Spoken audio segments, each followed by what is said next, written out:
네, 안녕하세요. 김영로 TV의 날짜 이야기입니다. 오늘은 10월 24일이 되겠네요. 자, 10월 24일은 어떤 소사가 있었을까? 또 어떤 인물이 이때 태어났을까? 좀 한번 살펴봤습니다. 바로 이제 우리나라의 그 포항제철이라는 그 이제 아주 굴지, 그러면서 역사적인 의미를 갖고 있는 그 이제 제철 회사가 있는데, 그 포항제철 하면은 이제 떠오르는 사람이 있죠. 물론 뭐 제일 먼저 떠오르는 분이 이제 박정희 대통령입니다. 그분이 이제 포항제철 그러니까 중화공업을 선언하면서 포항제철을 만들겠다라고 해서 이제 시작이 된 거고 그 포항제철을 설립하고 그야말로 철광석을 갖다가 녹여서 샘물을 뽑아내는데 어, 정말 최전방에서 진두지휘를 그한 사람이 있죠. 바로 박태준 회장입니다.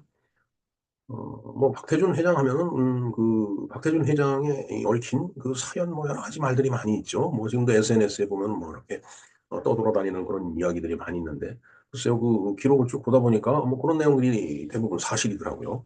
또, 그, 물론 뭐 이제 대통령이라든가 이런 그 대권의 어떤 권력을 그 갖고 있었던 사람은 아니지만, 어찌됐든 기업인으로서 또 나중에 이제 정치인이 돼서 대한민국의 철강 산업을 위해서 이제 한평생을 바쳐온 그런 아주 훌륭한 분이죠. 근데 그런 분이라는 이제 사실을 놓고 봤을 때 그래도 그 박태준 그 회장이 어떻게 포항제철을 지금과 같은 형태의 기반을 갖출 수 있었는지 어떠한 노력을 했는지 그 우리 당연히 공부를 좀 해볼 필요가 있다고 생각이 됐습니다. 그래서 오늘 10월 24일은 바로 박태준 회장의 그 이제 탄생일입니다. 생일이죠. 네. 그 생일을 맞이해서 우리가 박태준 회장의 어떤 일대기라든가 그분이 이 포항제철 그야말로 철광석을 갖다 녹여서 샘물을 뽑아내는 그 과정에서 어떤 일을 했고 대한민국의 경제 발전과 그다음에 정치인으로서 또 어떤 역할을 했는지 그런 사실을 우리가 당연히 한번 공부를 해볼 필요가 있다라는 그런 생각을 하게 됩니다. 글쎄요, 저는 뭐, 박태준 회장 하면 포철 회장에서, 포항제철 회장으로서의 어떤 그 이제 경제인과 같은 그런 이미지, 그리고 그 이전에 이제 군인이었죠. 예. 사실 그때 당시 군인들은 상당히 엘리트였습니다. 다 미국 유학을 다녀온 그런 그 이제 인재들이었죠. 근데 이제, 물론 이제 박태준 회장이, 그 사회적으로 은퇴를 하기 이전에 정치인으로서 국회의원을 지내고 국무총리를 지냈다라는 그런 기억이 있습니다. 근데 어떤 그 정치적인 그런 비중보다는 포항제철이라는 비중이 너무 커서 그랬는지 몰라도 정치인으로서는 그렇게 크게 기억에 남아있질 않아요. 그런데 보니까 상당히 중진 의원이었더라고요. 국회의원을 4선을 하고 그다음에 국무총리까지 그 이제 역임을 한. 그러면서 정치 일선에서 퇴진을 할 때 뭔가 좀 이 불협화음이 좀 있었던 걸로 그렇게 기억이 됩니다. 어찌됐든 뭐 그런 뭐 이런 여러 가지 변수들을 우리가 다 감안 그 하고서 봤을 때라도 역시 박태준 회장 역시 포항제철이라는 우리나라의 제철 사회라는 화학 그런 공업 그 선두에 서서 이제 진두지휘를 했던 분이고 그다음에 우리의 그 경제개발 5개년 계획이 이제 여러 차례 실시가 됐었는데 그 현장에서 정말 온몸을 불살라갖고 대한민국이라는 국가 사회와 우리 국민들을 위해서 열심히 일했던 분이 아니었나 이런 생각을 해봅니다. 자, 그런 의미에서 우리가 박태준 회장에 대해서 한번 그 어떤 분이었는지 어떤 삶을 살아왔는지 한번 우리가 공부를 하는 시간을 갖도록 하겠습니다. 네, 박태준 회장에 대해서 한번 공부를 해보겠습니다. 박태준, 1927년 10월 24일 오늘 태어났네요. 그리고 2011년 12월 13일 날 유명을 달리했습니다. 대한민국의 기업인이고 정치인이고 또 군인이었죠. 6.25 사변에 참전해서 충무무공훈장과 화랑무공훈장을 서운을 받은 그런 그 국가유공자가 되겠습니다. 무공수훈자에다 국가유공자죠. 네. 자, 뭐 기업인이라고 얘기를 했듯이 포스코 포항제철이죠. 포철의 초대 회장을 지냈습니다. 그리고 뭐 이따가 개략적으로 보겠지만은 11대, 13대, 14대, 15대 국회의원을 역임을 했네요. 그러면서 2001년 5월부터 2000년 1월부터 2000년 5월까지 제 32대 국무총리를 지냅니다. 기간이 상당히 짧죠. 저때 뭔가 정치적인 그 트러블이 있어갖고서 국무총리를 사퇴한 걸로 저는 지금 기억이 됩니다. 만약 틀리면 댓글을 좀 달아주세요. 자, 그다음에 생애를 보겠습니다. 1927년 경상남도 동래군 장안면 임량리에서 출생을 했습니다. 그다음에 경상남도 양산군과 경상남도 부산부에서 어린 시절을 보냈고요. 6살 때 일가족과 함께 일본으로 나가서 일본에서 이제 성장을 했다라고 합니다. 그리고 1945년에 와세다 대학이죠. 와세다 대학이죠. 예과에 입학을 했으나 해방으로 학업을 중단하고서 이제 귀국을 했네요. 1947년 남조선 경비학교 6기로 입학하여 1년 후에 1948년 육군 소위로 이제 임관을 하게 됩니다. 47년에 그 이제 남조선 경비학교에 들어간 이게 이제 육사의 전신이죠. 어, 그 17년이니까 이제 해방되고 난 다음에 이제 그 경비학교로 이제 들어서 장교가 되는 길을 택한 겁니다. 그다음에 사관생도 시절 제1중대장은 당시 탄도학 교관이었던 박정희 대위였다. 아, 저렇게 이제 그 인연이 이제 서로 이제 맺어지게 되는 거라고 보여집니다. 탄도학. 박정희 대통령이 그 병과가 포병으로 저는 알고 있습니다. 그러니까 탄도학, 포병이니까 당연히 탄도학 공부를 해야 되겠죠. 예. 포탄이 쭉 날아가는 그 탄도를 이제 연구하는 거니까. 똑같은 힘을 갖고도 포탄을 멀리 보내려면 탄도학 공부를 해야 될 거라고 보여집니다. 그다음에 6.25 사변에 참전하여 충무 무공훈장과 화랑 무공훈장을 선물받았어요. 예. 그만큼 이제 무공을 세웠다는 얘기죠. 예. 그다음 5.16 군사혁명에는 직접 가담하지 않았는데 그 이유가 어, 박태준을 신뢰하던 박정희 소장이 그에게 만에 하나 쿠데타가 실패한다라면 가족을 맡아달라고 부탁을 했기 때문이라고 하네요. 네. 뭐 어찌 보면은 뭐 인간적인 고뇌였지 않았을까. 정말 거사를 그 이제 계획하고 실행을 하는데 그야말로 실패를 하면은 어, 그 역적이 되는 거죠. 그야말로 뭐 예나 지금이나 뭐 다를 게 없습니다. 실패를 하면은 역적이에요. 어, 뭐 쿠데타, 뭐 어, 그 학문적으로 보면 쿠데타가 맞죠. 그러나 쿠데타가 어, 좋다 나쁘다라고 그렇게 이제 가치 판단을 할 대상은 아니라고 저는 말씀드린 적이 있었습니다. 뭐 워낙 뭐 정치가 개판 엉망진창 되다 보면은 무슨 뭐 생각을 해보면 그건 뭐 충분히 이해가 될 거라고 보여지는데 이것이 어, 예를 들어서 선거를 통해서 뭐 심판을 한다라고 그러지만 그 선거를 통한 그 심판을 그 뛰어넘는 이상한 짓을 벌린다라면은 그건 개선이 되질 않죠. 그러면 그런 것들을 평정할 수 있는 또 다른 힘이 필요한 거예요. 저는 그게 쿠데타라고 봅니다. 그리고 쿠데타라고 하는 것은 어떻게 보면 우리 같은 그 민족끼리 같은 국민끼리 이제 하는 거죠. 그럼 그거조차 도저히 용납이 안 된다라면 외세가 들어와서 그 일을 평정을 해주죠. 그 외세에 의한 평정이 나는 그게 한일 합방이었다라고 봅니다.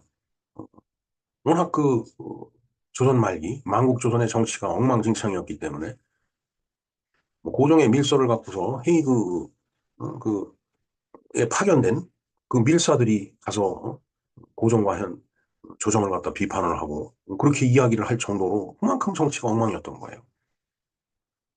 그때 당시에 예를 들어서 정말 그 군부 세력이 어느 정도 이렇게 어, 갖춰진 그런 상태의 조선이었다라면 내부적으로 구태타가 일어났겠죠. 그러나 이제 그걸 막기 위해서 그랬는지 아니면 돈이 없어 그랬는지 아니면 딴짓 하느라고 안 그랬는지 모르지만 군대를 키우질 않았어요. 그러니까 외세 들어오는 걸 막을 군대가 없으니까 외세가 오히려 들어와서 평정을 하는 그런 그 이제 결과가 되는 거죠. 정말 제일 불행한 상태가 바로 그겁니다. 그거 생각하면 쿠데타가 절대 저는 나쁘다고 생각하지 않습니다. 혹시 제가 이런 말을 하면은 또 죽일 놈 살릴 놈 뭐 이런 얘기가 나오는지 모르겠지만 저는 그렇게 생각합니다. 나중에 뭐 제가 이제는 무슨 뭐 공직에 나갈 일도 없을 거고 그런 나이는 지났으니까 행여 이제 그런 일에 나가면 저놈이 옛날에 이런 막말을 했느니 뭐 망언을 했느니 뭐 혹시 지금 한 얘기를 갖고 그렇게 또 공격을 할 정치적인 세력이 있을는지 모르겠습니다. 자, 각설하고 19번 볼까요? 국가재건최고회의 상공분과위원 등으로 활동하면서 경제개발 5개년 계획을 수립을 했다. 그 입안에도 관여를 했다라는 얘기죠. 그러니까 5.16이 군사혁명이 성공을 한 다음에 그 국가재건 최고회의에 이제 들어가게 된 거죠. 상공분과위원으로. 물론 이제 최고회의 의장은 이제 박정희 소장이었죠. 그때 당시에. 자, 그러면서 1961년 단국대학교 서울 캠퍼스 정법학부 정치학과에 편입을 해서 1963년에 학사학위를 취득을 했다. 자, 이때 당시에 정부의 고위 관료로 이제 등용을 하려면은 4년제 대학 학위를 이제 그 이수를 해야 되는 이제 그런 그 조건이 있었는가 봐요. 자, 그리고 1963년 9월 22일 날 육군소장으로 예편을 이제 했네요. 소장이면은 통상 이제 사단장급입니다. 아무래도 이제 사단장이 돼야지 이제 병력을 움직일 수 있는 실권을 갖고 있죠. 그래서 참 육군 소장들이 무서운 겁니다. 물론 박정희 대통령도 소장 때였죠. 전두환 대통령도 소장 때였고 노태우 대통령도 소장 때였죠. 움직인 게. 그러니까 박태준 회장도 소장 때 예편을 했네요. 자, 주요 활동을 보겠습니다. 충무 무공훈장을 두 차례 받았고요. 화랑 무공훈장을 세 차례나 받았습니다. 6.25 때 54년이면 그 후지만은 네, 참 뭐 어찌됐든 무공을 혁혁하게 세운 그런 분이라고 보여집니다. 그다음에 훈장은 국민훈장 무공화장 1974년에 받았네요. 이때는 포철에서 일을 할 때니까 아마 그 공을 인정해서 어, 그 훈장을 준 거 아닌가 그래서 그리고 영국 금속학회 베서모에서 금상을 1987년 뭐 아마도 이제 제철 일을 하다가 보니까 금속학회하고 뭐 당연히 뭐 가까운 그런 유대 관계를 갖고 있었어야 되겠죠. 학회를 무시하고서 또 기업을 운영할 수도 없습니다. 왜냐하면 학문적인 게 또 연구개발을 위해서는 그게 뒷받침이 돼야 되기 때문에 레종 도네로 훈장, 레종 도네로는 이거 프랑스겠네요. 그다음에 노르웨이 국왕훈장을 또 받았고요. 윌리코프상 한국 경영자 대상을 받았으며 사후 유명을 달리하기 위해 청조근정 훈장이 추서했다라고 하네요. 네. 저서로는 신종 이상가족. 글쎄요, 제가 제목으로 봤을 때는 포항제철소에서 그 제철소에 가서 근무했던 사람들이 거의 가족과 떨어져 생활을 그만큼 바빴기 때문에 그래서 그걸 신종 이상가족이라고 표현한 것 같다라는 생각이 듭니다. 제가 읽어보질 않아서 그렇게 유추 해석을 하겠습니다. 그 다음에 1975년에서 90년까지 한국철강협회 회장을 지냈고요. 1980년에서 81년까지 한인의원연맹을 또 했네요. 아무래도 일본서 잘하고 그렇기 때문에 뭐 일본말 뭐 그 시대 사람분들은 일본말 다 잘합니다. 예. 근데 이제 그분들은 이제 어려서부터 일본말을 배웠는데 이제 저 같은 경우는 30이 넘어가고 일본말을 배워갖고 그리고 나서 지금까지 이제 그때 당시 비즈니스 할 때만 좀 쓰다가 일본 쪽하고 거래 관계가 끊어지고 나니까 그다음부터는 일본말을 쓸 기회가 없었죠. 그랬더니 아주 지금은 아주 지극히 간단한 그런 생활 일어 이해는 일본말이 참 쉽지가 않습니다. 1981년 한일경제협의 회장을 했고 한일경제협의 회장 1988년에서 93년까지 한일경제협회 명예회장 등을 역임을 했네요. 그다음에 이제 군에서 예편한 뒤로는 기업의원으로 이제 전향을 했는데 1964년 대한중석 현 대구택이라고 돼 있습니다. 이름이 그렇게 바뀌어진 것 같습니다. 중석이 바로 이제 텅스텐이죠. 제 중학교 다닐 때 이제 그 지리 시간에 배운 게 우리나라는 철광석 중에서 아주 그래도 쓸만한 철광석이 그 텅스텐 중석이라고 얘기를 들었습니다. 좀 많이 수출했다라고 하더라고요. 근데 이제 원 철광석을 갖다 이제 수출을 했는데 사실은 저걸 정제를 해갖고 거기서 텅스텐을 뽑아내갖고서 그걸 수출하고 그걸 어떤 그 국민 생활을 위해서 그걸 활용을 했다라면 더 부가가치가 있었을 텐데 바로 제철소가 없었기 때문에 중석 원석을 그대로 수출한 거예요. 어찌됐든 우리나라 텅스텐이 상당히 이제 품질이 좋았다고 하더라고요. 그래서 이제 거기 임명이 돼서 만성 적자에 허덕이던 대한중석을 흑자로 전환시켰다.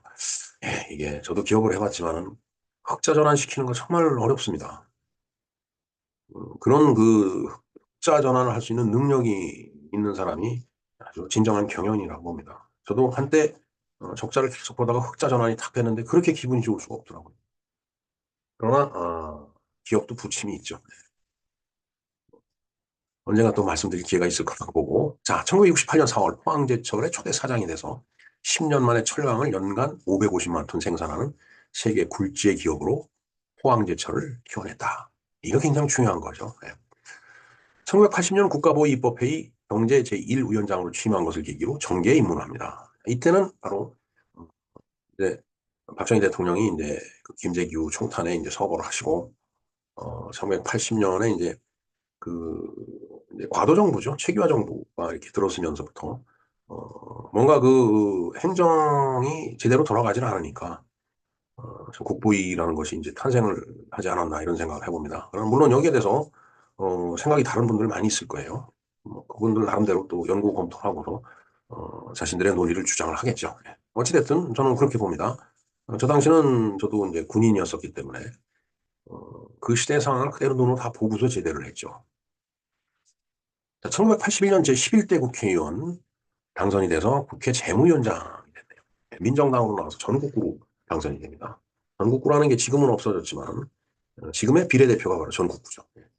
재무위원장, 뭐 기업을 경영했으니까 재무위원장으로 뭐 충분한 그 경험과 어, 지식이 있었다고 생각이 됩니다. 그러면서 이제 7년이 지난 1988년에 민주정의당 이제 대표를 했네요. 그리고 1990년 3당 합당 후에는 민주자유당, 이제 민자당으로 바꿨죠. 왜냐하면 3당을 합당한 다음에 이제 민정당, 그다음에 이제 신민당, 민주당이죠. 그다음에 이제 신공화당, 이게 이제 세 당이 합쳐져 갖고서 이제 민자당으로 이름을 바꾸고 거기에 최고위원이 됐는데 저는 한국 정치가 결정적으로 이 후퇴를 하게 된 게 바로 저 3당 합당이라고 보고 있습니다. 약간 뭐 또 다른 기회 말씀드릴 기회가 있을 거라고 보고 1992년 10월 포항제철 회장직에서 사임을 하고 김영삼 행정부와 불화로 정권을 수립. 이게 무슨 뭐 오타 같네요. 하여튼 행정부와 불화로 뭐 정권하고 이제 멀어진 거죠. 예. 그리고 1992년 10월 5일 포항제철 회장 박태주는 당직 사퇴서를 제출했다. 저기서 이제 그 정권하고 멀어지는 겁니다.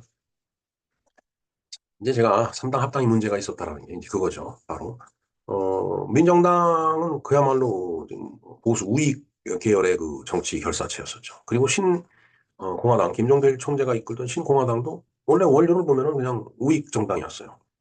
그런데 노태우 대통령이 그때 무슨 생각을 했는지 모르지만 뭐 여소야대가 그렇게 무서웠는지 어, 민주당 사람들을 다 받아들인 겁니다.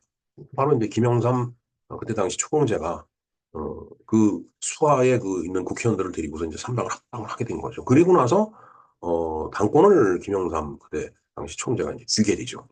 그렇기 때문에 이제 소위 당의 정체성이 이제 저 때부터 변질이 되기 시작한 거라고 저는 봅니다. 자, anyway, 다음을 볼까요? 그러니까 당직 사퇴서를 제출할 수밖에 없는 거죠. 정체성이 다르기 때문에 그런 거예요. 31번 보겠습니다. 명예회장 박태주는 민자당 대통령 후보 김영삼이 선거대책위원장직을 거절을 했다. 그리고 백의정군을 하겠다라고 밝혔다. 네. 선거대책위원장직은 사실 굉장히 중요한 직책입니다. 선거를 치르는 데 있어서 더군다나 대통령 후보 선대위원장이기 때문에. 근데 그걸 거절했다는 얘기는 그만큼 정체성이 맞지 않고 일하는 사람들하고의 그 관계, 생각이 달랐다는 얘기예요. 이것은 어떻게 강제할 수가 없는 겁니다. 내가 가지고 있는 가치관을 전혀 다른 가치관을 갖고 있는 사람들 속에 들어가서 일을 한다고 하는 것은 불가능해요. 거기서 어떻게 선대위원장을 합니까? 그러면 뭐 계속 불용하고 날 테고. 그러니까 거절하는 게 순리였지 않았을까 하는 생각을 해봅니다. 32번 볼까요? 같은 날 포항제철에서 황경로 부회장은 긴급 이사회를 소집을 해서 회장 박태준의 사퇴 건의를 촉구키로 결의하기도 하였으나 김영삼과 불화로 1992년 제14대 대통령 선거를 앞두고 국회의원직을 사퇴를 했다. 라고 되어 있네요. 이 번이라고 하는 거는 사퇴를 좀 확실히 하라. 뭐 이런 이제 의미로 해석을 하면 될 것 같습니다. 뭐 어찌됐든 결국은 이제 뭐 다 사퇴를 한 거죠. 예. 자, 그래서 그다음에 김영삼 집권 후 포항제철 여러 협력사에서 39억 원을 받은 혐의를 받고 한동안 외국을 떠돌았는데 1992년 민자당 대선 후보 경선 때 김영삼의 반대에 있었기 때문에 김영삼 정부의 표적 수사라는 의혹이 대두가 됐다. 예, 저도 기억이 납니다. 어떻게 보면은 저때 바로 이제 저 이야기가 나오자마자 바로 이제 어, 이제 박대준 회장이 이제 이런 일에 서 손을 떼겠다라고 했던 거로 기억이 됩니다. 정치에 손을 떼겠다라고 한 거죠. 네. 뭐 표적 수사라고 하는 의혹, 뭐 그것도 뭐 전혀 의혹은 충분히 있을 거라고 보여집니다. 뭐 거기에 대해서는 제가 아주 자세하거나 정확한 정보가 없기 때문에 더 이상은 말씀드릴 수는 없고요. 34번 보겠습니다. 1997년에 자유민주연합이 왜 입당하여 김영삼 정부의 경제 실패를 공격하면서 포항시 북구 보궐선거에 출마해서 당선되어 재기에 성공을 한다. 자, 이 얘기는 이제 그 전국구 지금으로 얘기하면 비례대표 의원을 하다가 이제 저런 그 우여곡절을 겪고서 이제 정치에서 손을 떼고서 나왔는데 예, 아무래도 권투중례를 해야 되겠죠. 97년이니까 또 한 5년 뒤니까 그때 자유민주연합을 이제 입당을 했는데 저 자유민주연합이 바로 자민련이라고 해서 김종필 총재가 이제 이끌던 정치 결사체였죠. 네. 97년이니까 사실은 97년 12월에 이제 IMF 외환위기가 발생을 하죠.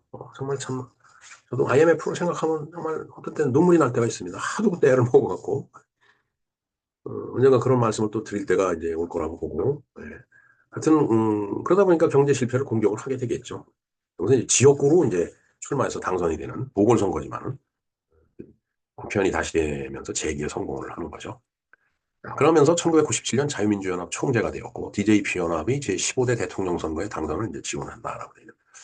저는 정말 참 이 정치인들의 이합집산이라는 게 정말 어떻게 이해가 안 될 때가 있습니다. 그 YS하고는 전혀 그 정체성이 다르기 때문에 저렇게 티격태격하면서 나왔는데 DJP 연합 이것도 마찬가지거든요. 참 물론 뭐 이제 JP가 이제 DJP 연합을 했기 때문에 자유민주연합의 총재가 돼서 뭐 음? 정말 참 정말 이해하기 어려운 게 정치입니다, 정말. 김대중 행정부 시절에 2000년에 국무총리로 취임하였으나 부동산 명의 신탁 의혹으로 공주에 몰려 재임 4개월 만에 불명예 퇴진을 했다. 네, 하여튼 저런 일이 있었던 거는 기억이 되는데 저 내용을 제가 좀 자세하게 파악을 하고 있지 못합니다. 그래서 일단 자료에 있는 말씀만 드리겠습니다. 그다음에 37번 볼까요? 포스코의 명예회장과 포스코 청암재단 이사장을 역임하였고 포스코 청암상수에 매년 참여를 했다라고 되어 있습니다. 자, 그러면서 2011년 12월 13일 날 연세대학교 세브란스 병원에서 흉막 섬유종 수술 후유증으로 인한 호흡곤란 증세를 치료받던 중에 병세가 다시 악화돼서 급성 폐 손상이 발생해서 향년 85세를 일기로 이제 사망을 했다라고 되어 있습니다. 네, 뭐 네, 미국에서도 수술을 받았고 후유증이 있었고요. 그다음에 이제 유언을 국가산업통역으로 포스코가 성장하길 바란다는 유언도 남겼고, 그다음에 국립현충은 국가사회 유공자 묘역 17묘역이 한 장이 되어 있다. 네, 지난 19일 날이죠. 19일 날 제가 국립현충원을 이렇게 좀 다녀왔는데 혹시 다음에 가게 되면은 제가 17묘역도 한번 좀 들려보도록 하겠습니다. 자, 사후 박태준은 세계 철강 명예의 전당에 오른 한국인이 되었고 명예의 전당 추천위원단으로부터 그렇게 전당에 오르게 된 헌정 근거는 제철 보국의 이념으로 철강 골무지 한국의 일관 제철소를 설립해 산업 근대화를 이끈 철강왕 박태준 전 포스코 명예회장. 이게 바로 근거가 되겠습니다. 네, 학력은 뭐 단국대학교 정치학사, 국방대학원 행정학 석사를 했네요. 글쎄 군대는 이제 장교 임관하면 이제 OBC 교육을 받죠. OBC는 이제 그 위관급들. 그다음에 이제 연관이 되면 OAC를 받죠. 애드밴스드입니다. OAC는 OBC의 B는 베이직이고. 그리고 나서 이제 육군대학을 또 들어가고 그다음에 국방대학원을 들어가고 뭐 그런 그 절차가 있습니다. 진급을 하기 위해서는 이제 그런 그 과정을 다 거쳐야 되겠죠. 자, 그래서 이제 국방대학원 행정학 석사를 이제 받았다라고 보여집니다. 그다음에 명예박사 학위를 셰필드 대학교 공학 명예박사 학위를 이제 받았네요. 자, 인간관계를 한번 볼까요? 뭐 일종의 뭐 여러 이제 그 인구에 회자되는 그런 내용들이 되겠습니다. 경제개발 5개년 계획 수립 직후 박태준 회장은 박정희 대통령으로부터 포항제철의 인사 및 경영에 대한 전권을 받았다. 그래서 제철보국이라는 말을 이제 한 거죠. 그러니까 제철로서 철을 제조하는 그런 일로서 나라가 베풀어준 은혜에 보답을 한다라는 그런 뜻이 바로 제철보국이 되겠습니다. 그다음에 이제 우양우 정신. 참 이게 뼈저린 얘기입니다. 포항제철을 성공하게 하지 못하면 오른편 영일 만에 모두 빠져 죽자. 그러니까 포항제철에서 우리가 실패를 한다라면 집으로 돌아갈 생각하지 말고 포항 오른편에 이제 영일만이 있으니까 거기에 다 빠져 죽자라는 그런 각오로 일을 했다는 얘기죠. 영일만은 그 포항에 그 보면은 이렇게 꼬리 이렇게 툭 튀어나온 그 반도가 있죠. 예? 거기가 영일만입니다. 그 이제 많이 예, 그 영일만 친구라는 그 노래가 있죠. 예. 그 가수가 누구죠? 큰일 났습니다. 이게 가수 이름 최백호죠. 최백호. 최백호가 부른 영일만 친구가 바로 저기를 이제 배경으로 한 음악이 되겠습니다. 자, 그 다음에 저런 구호를 내세워서 조국애를 전제한 완벽주의 경영 철학 속에 1973년 6월 9일 포항제철 제1구로에서 첫 샘물 생산을 완성을 했다. 1973년. 저 때가 제 고등학교 3학년 때입니다. 그때 그런 얘기를 많이 들었죠. 신문에서도 보고. 우리나라 드디어 이제 제철소가 이제 정상 가동한다. 해갖고. 이 경영 사례를 두고 당시 미국이 제철소가 차관 제공을 만료했던 세계은행 IBRD의 지폐 박사는 그러니까 이제 이 제철소를 세우겠다라고 하니까 그래서 돈이 있어야 되잖아요. 그러니까 이제 차관을 좀 빌리러 갔는데 거기서 이제 거기 차관 그 뭐 보나마나 실패할 테니까 줄 필요 없다고 돈만 날리는 거니까 이래서 거절한 사람이 바로 저 지폐 박사예요. 그 사람이 이제 한 얘기입니다. 왜냐하면 이제 보란 듯이 성공을 했으니까. 자, 당신의 보고서는 틀렸다고 보지 않습니다. 지금 다시 보고서를 쓰라고 해도 똑같은 보고서를 쓸 것입니다. 왜냐하면은 사실 이게 참 신생 독립국이나 다름없는 개발도상국에서 참 그 중화공업은 제철을 한다라고 하니까 지금 다시 저런 보고서를 쓴다고 하더라도 그건 성공할 수 없다라는 게 자기의 이제 확고한 어떤 음, 지식적 판단인 거죠. 그러니까 지금 또다시 이런 일이 발생이 돼도 자기는 안 된다고 본다는 얘기예요. 자, 하지만 내가 모르고 지나친 것이 하나 있습니다. 그것은 바로 박태준입니다. 내가 잘못 판단한 것이 아닙니다. 왜?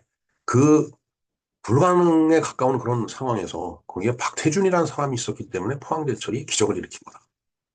그러니까 상황으로 봐서는 도저히 되지 않을 상황인데 그 안 되는 걸 되는 걸로 성공적으로 바꿔놓은 사람이 바로 포항제철의 박태준이었다라는 얘기예요. 그러니까 박태준이 없었으면 안 됐다라는 얘기죠. 그만큼 박태준은 아이언맨이다라는 얘기죠. 정말 참 대단한 분이죠. 네. 그래서 지폐 박사가 글쎄 지폐하니까 뭐 이제 돈 생각이 나는데 그래서 돈을 안 줬는지 모르겠습니다. 지폐를 그때 달러 지폐 다발을 이렇게 탁 줬어야 되는데 그때 안 줘갖고 어찌됐든 그 이제 박대준 회장이 그것 때문에 고생을 많이 한 거죠. 박 대통령도 마찬가지고요. 그래서 박태준이 없었으면 안 됐던 거다라고 훗날 지폐 박사가 회고를 했다라는 그런 얘기가 되겠습니다. 이런 얘기는 많이 인구의 해자가 되고 있죠. 네. 자, 포항제철은 조업 개시 6개월 만에 흑자를 달성을 했다. 참 굉장히 어마어마한 얘기입니다. 박태준 명예회장은 일기의 성공을 바탕으로 1978년 두 번째 신화인 광양제철소 계획을 세웠고 1982년에 광양제철소를 완공을 했죠. 네. 생생히 기억이 됩니다. 왜냐하면 82년이면 제가 사회에 나왔을 때이기 때문에 신문지상을 통해서 또 매스컴을 통해서 광양제철소를 완공했다라는 얘기를 들었습니다. 그리고 10년 후에 2,100만 톤 생산 체계를 구축을 해서 원조 철강왕인 카네기, 우리가 카네기를 철강왕이라고 그러잖아요, 미국에. 그 사람이 35년에 걸쳐서 만들어낸 조각 능력이 연간 1,000만 톤이었는데 한국의 철강왕 박태준은 25년 만에 기술도 자본도 아무것도 없는 상태에서 2,100만 톤을 달성했다라고 하는 것은 정말 그야말로 철강왕이죠. 아이언 킹입니다. 아이언맨, 아이언 킹이에요. 이로 인해서 세계 철강업계로부터 그는 신화 창조자, 미러클 메이커라는 칭송을 받았다라고 한국일보에서 보도한 사실이 있습니다. 그리고 전 프랑스 대통령 미테랑은 한국이 군대를 필요할 때 장교로 그랬죠. 6.25 때 장교로 나가서 전투를 벌였잖아요.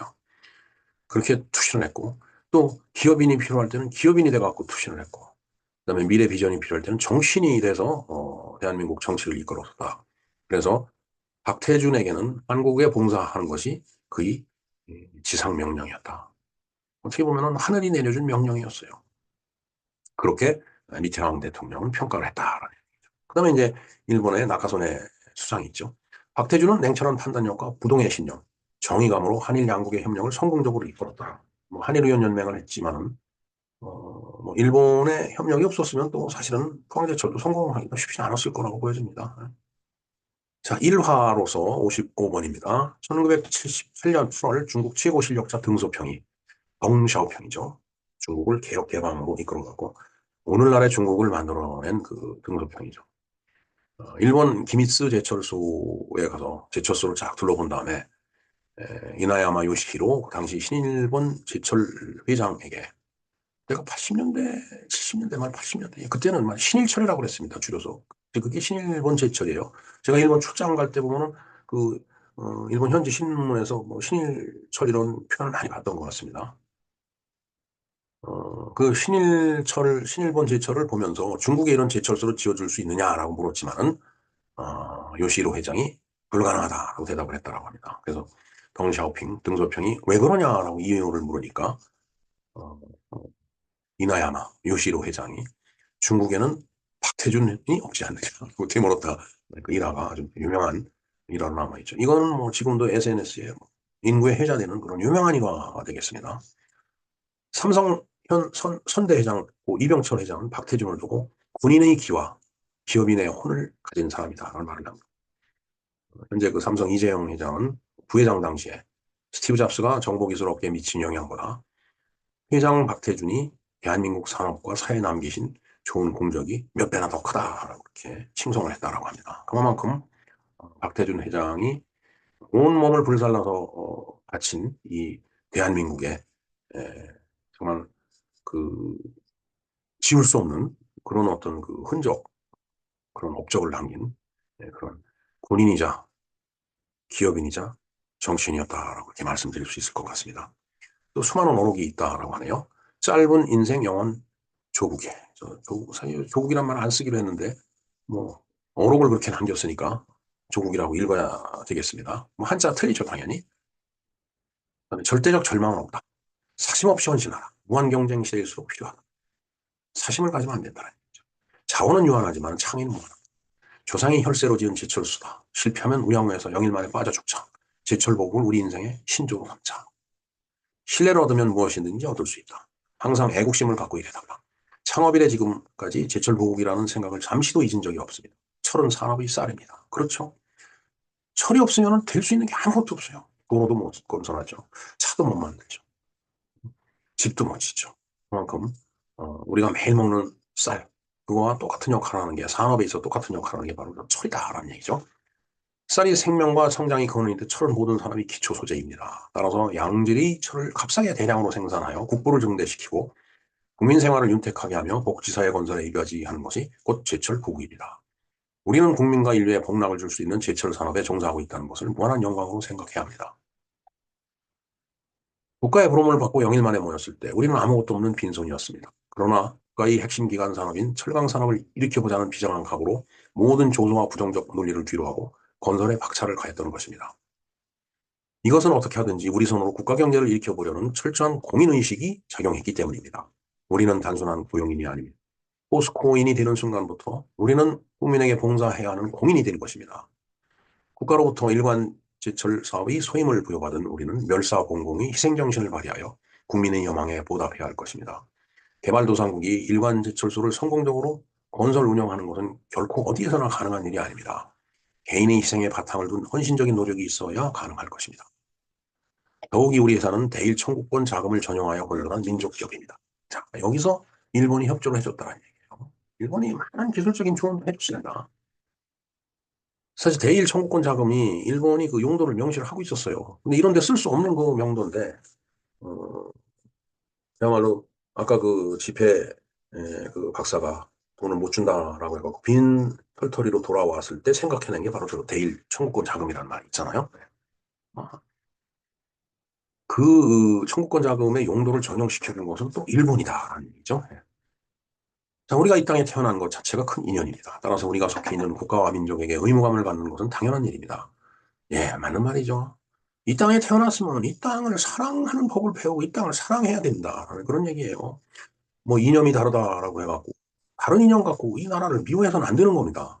뭐 대한민국은 태어나지 말아야 될 나라라고 떠드는 인간들, 그건 공산주의자예요. 우리 적입니다. 결코 현실 생활에서 그런 인간들을 저는 받아들일 수가 없습니다. 예. 자, 제철 산업을 일으켜야 한다는 국민적 염원과 절박한 시대적 요청 앞에서 일반 제철소 건설이라는 국가적 과업을 맡게 됐을 때 나는 이것이야말로 참으로 큰 인연이요 회피할 수 없는 일생의 사명이라고 느꼈습니다. 그리고 경건한 마음으로 사업을 시작했습니다. 처음에는 온갖 어려움을 겪었습니다. 그때마다 나는 직원들에게 민족의 진혼을 바꿀 대역사에 동참한 것을 영광으로 생각하자고 강조했습니다. 사명감을 가지고 무에서 유를 창조하자고 독려했습니다. 바로 이게 이제 저런 그 말을 할 정도면은 얼만큼 정신적으로 무장이 돼 있겠느냐 하는 생각을 우리가 어, 반드시 해야 된다라고 저는 생각합니다. 그다음에 관련 작품으로 불꽃 속으로 TV조선에서 이제 만든 작품인가 봅니다. 불꽃 속으로 왜? 그 용광로 불꽃 속으로 들어가자는 얘기죠. 그다음에 아까도 잠깐 말씀드렸지만은 이런 일을 하다 보니까 가족들과 떨어져 있다 보니까 그건 신종이 사는 가족이었다는 얘기죠.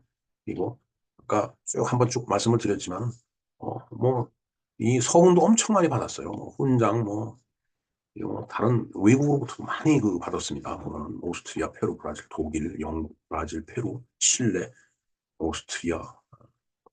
네. 1996년 11월 제1회 운경대상, 운경재단. 운경이, 운경. 김정필 총리 후인가요? 그 다음에 훈일 등 우길 대수장. 이건 일본으로부터 받은 거죠. 그 다음에 청조 근정 훈장. 이건 사후에 추서가 된 걸로 아까 그렇게 소개드렸죠. 정치인으로서 역대 선거 결과는 아까 말씀드렸죠. 전국 구의원 3선, 지역구 의원 1선, 총 4선. 정말 중진의 국회의원 정치인이었었다라는 말씀을 드려야 되겠습니다. 자, 어찌됐든 박태준 그 회장에 대한 여러 가지 어, 그 일대기라든가 많은 이야기들이 이 자료에 이제 포함이 되어 있습니다. 제가 이 자료를 링크를 걸어 드리겠습니다. 꼭 한번 봐주시고요. 또 다른 백과사전 또 소개를 해드리겠습니다. 모두 다 링크를 걸어 놓겠습니다. 정말 팔을 또 붙이고서 평생을 어, 대한민국이라는 국가 사회를 위해서 일한 그런 우리의 국민적 영웅이나 다름없는 그런 분이라는 생각을 지울 수가 없습니다. 자, 그리고 오늘은 유엔데이요. 10월 24일이기 때문에 네. 그리고 세계 소아마비의 날이고 사과데이라고 하네요. 참고로 금년 상감은 어제 10월 23일이죠. 모래날과 같이 소개를 드렸죠. 예. 예. 24일 상광 이거는 이제 작년 그 상광이 이제 24일인데 사과의 날 그다음에 어, 그에 대한 그 영상을 제가 링크를 걸어 드리겠습니다. 예. 네, 이상 김영무 TV에서 바라본 오늘의 소사 날짜 이야기였습니다. 바로 박태준 회장에 대해서 알아보았습니다. 감사합니다.